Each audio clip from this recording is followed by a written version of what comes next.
এই প্রচণ্ড গরমে যদি ইচ্ছে না করে কয়েক পদ রান্না করতে, তাহলে বন্ধুরা আমার রেসিপিটা ফলো করে চটজলদি রান্না করে নিতে পারেন, যেখানে থাকবে একের ভিতর তিন: শাক, সবজি আর মাছ। একটা রান্না করলেই সাবাস। গরম থেকে মুক্তির উপায়।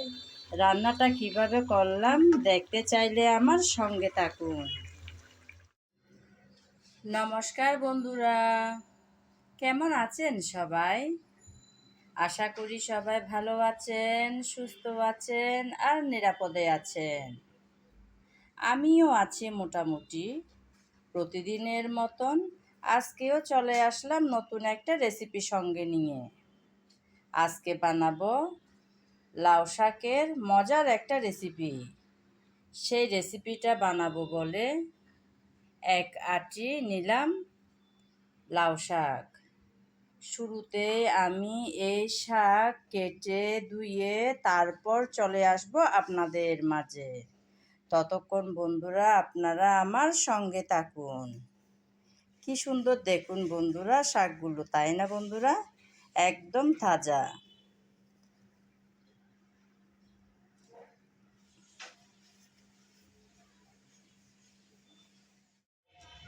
শাক সব কেটে ধুয়ে পরিষ্কার করে নিলাম।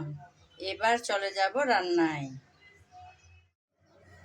আজকের লাউ শাক রান্না করব আমি রূপবান মাছ দিয়ে, তাই এখানে কিছুটা পরিমাণ রূপবান মাছ নিলাম।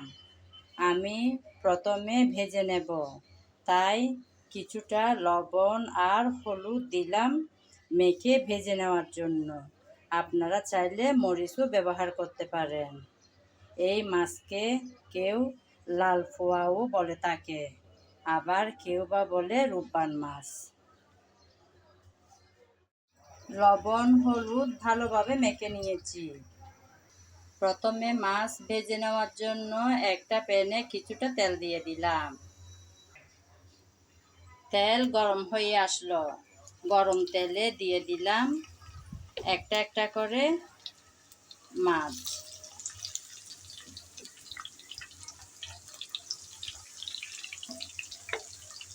আমি তো আজকের এই লাউ শাক এই রূপবান মাছ দিয়ে বানাচ্ছি।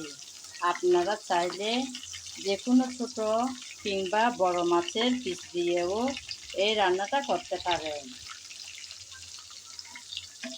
এই রূপবান মাছ কিন্তু খেতে ভীষণ মজার, তাই যে কোনো শাক কিংবা সবজি দিয়ে রান্না করলে ভীষণ ভালো হয় খেতে। তাই আমি মাঝে মধ্যে এই মাছ দিয়ে শাক কিংবা সবজি রান্না করে থাকি। আজকেও তাই লাউ শাক রান্না করব বলে চলে আসলাম। উল্টিয়ে পাল্টিয়ে দুটো সাইড আমি ভেজে নেব। একটা সাইড হয়ে যাওয়ার পর আরেকটা সাইড উল্টিয়ে দিলাম।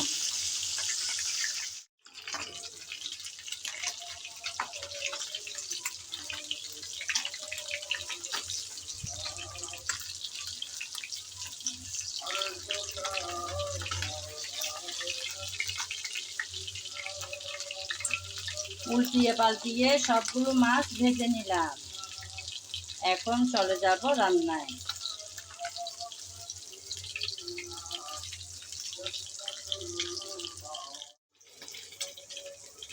একে একে সবগুলো মাছ ভেজে তুলে নিলাম। এখন চলে যাব রান্নায়।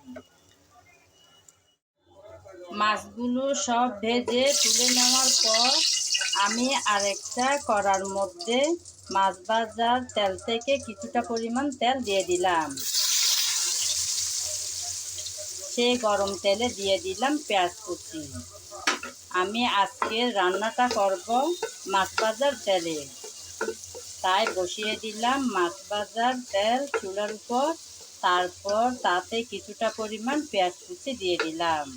নেড়ে চেড়ে হালকা ব্রাউন কালার করে পেঁয়াজ ভেজে নিতে হবে।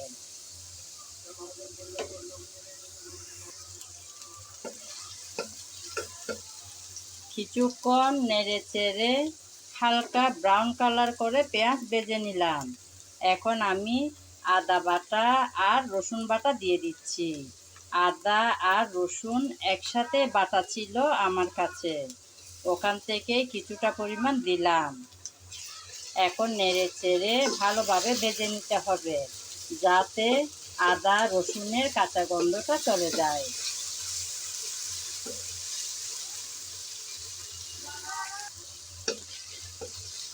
আদা রসুন কিছুটা সময় ধরে ভেজে নিলাম, সুন্দর একটা কালার চলে আসছে। এখন দিয়ে দেব মশলা, যে মশলাগুলো আমি রেখেছি তা দিয়ে দেব। আমি নিলাম মরিচ, হলুদ, জিরা, ধনিয়া পাউডার আর লবণ, একসাথে সব ঢেলে দিলাম। নেড়ে চেড়ে আবারও কষিয়ে নিতে হবে, মশলা যেন পুড়ে না যায়, সেজন্য পানি দিয়ে দেব সামান্য। সামান্য পানি দিয়ে ভালোভাবে মশলা কষিয়ে নিতে হবে। আমি কিন্তু সব সময় একটি কথা বলে থাকি, অর্থাৎ রান্নার ভালো স্বাদ হয় ভালোভাবে কষিয়ে নেওয়ার পর। তাই খুব যত্ন সহকারে কষানোর কাজটা করে নিতে হয়, যেমন সুন্দর কালার, সুন্দর ঘ্রাণ, ভালো স্বাদ তিনটাই কিন্তু আসে ভালোভাবে কষিয়ে নেওয়ার পর। এখন দিয়ে দেব একটা টমেটো কেটে রেখেছিলাম সেটা। টমেটোটা দিয়ে আবারও একটু নেড়েচেড়ে ভালোভাবে মিশিয়ে নিলাম। অপেক্ষা করব যাতে ভালোভাবে মশলাটা কষিয়ে আসে।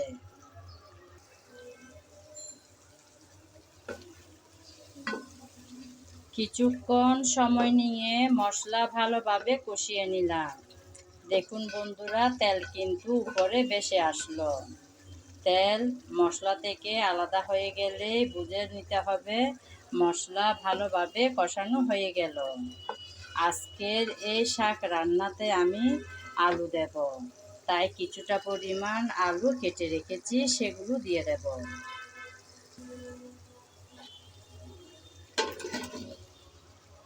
আমি আলু দিয়েই আজকের শাকটা রান্না বসালাম।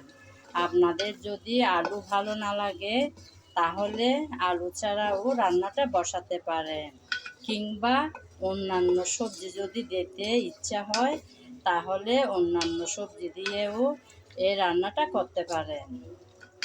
আলুটা দিয়ে নেড়েচেড়ে একটু মিশিয়ে নিলাম। এখন অপেক্ষা করব যাতে ভালোভাবে আলুটা কষানো হয়।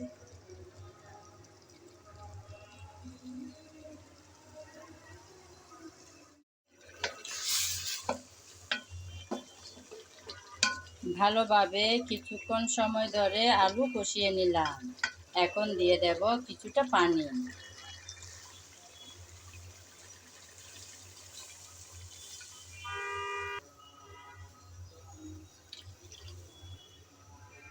আলু সিদ্ধ হতে যতটুকু পরিমাণ পানি লাগবে আমি আমার আন্তার মতন সেরকম পানি দিয়ে দিলাম। এখন অপেক্ষা করব যাতে ভালোভাবে ব্লক চলে আসে, আর কিছুটা সময় ধরে রান্না করে নেব। পানি দেওয়ার পর ভালোভাবে ব্লক চলে আসলো। আমি ব্লক চলে আসার পর 4-5 মিনিট যাবৎ ভালোভাবে একটু ফুটিয়ে নিলাম। কিছুটা নরম হয়ে আসছে আলু। এখন দিয়ে দেব শাক।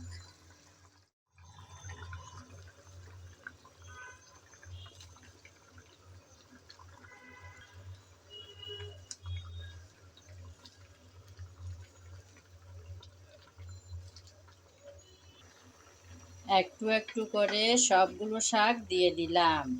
এখন উল্টিয়ে পাল্টিয়ে ভালোভাবে নেড়েচেড়ে মিশিয়ে নেব। নিচেরগুলো উপরে, উপরেরগুলো নিচে, সেভাবে আস্তে আস্তে ভালোভাবে নেড়েচেড়ে মিশিয়ে নিতে হবে।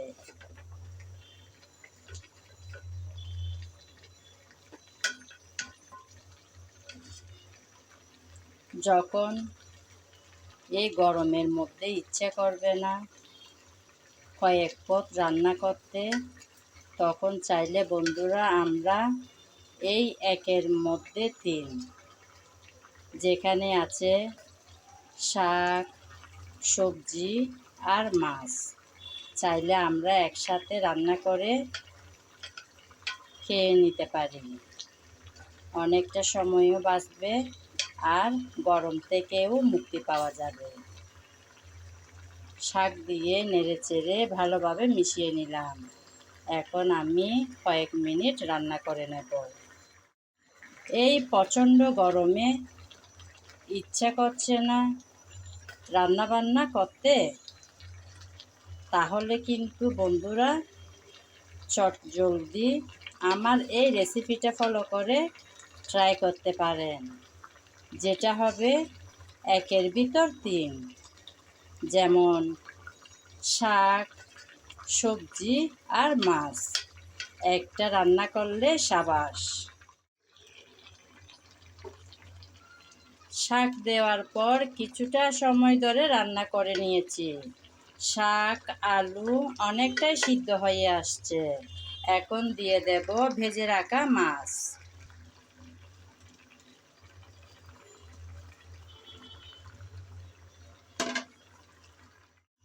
ভেজে রাখা মাছ সব দিয়ে দিলাম। এখন আলতোভাবে মাছগুলো পরপর সব সাজিয়ে দেব।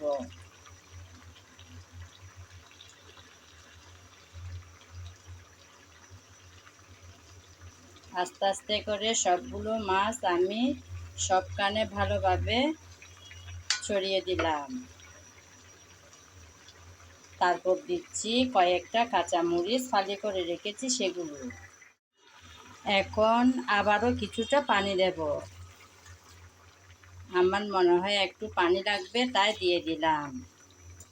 এই রান্নাটা হবে একটু ঝোল ঝোল, খুব বেশি না। শাক, সবজি আর মাছের গায়ে গায়ে একটু ঝোল থাকবে, তাই। যেহেতু একের ভিতরে তিন, আর কোনো কিছুই থাকবে না, তাই ঝোলটাও দিতে হবে। আমিও আমার পরিমাণ মতন ঝোল দিয়ে দিলাম। এখন ভালোভাবে ফুটিয়ে রান্না করে নিতে হবে। ফিরে আসবো কিছুক্ষণ পর।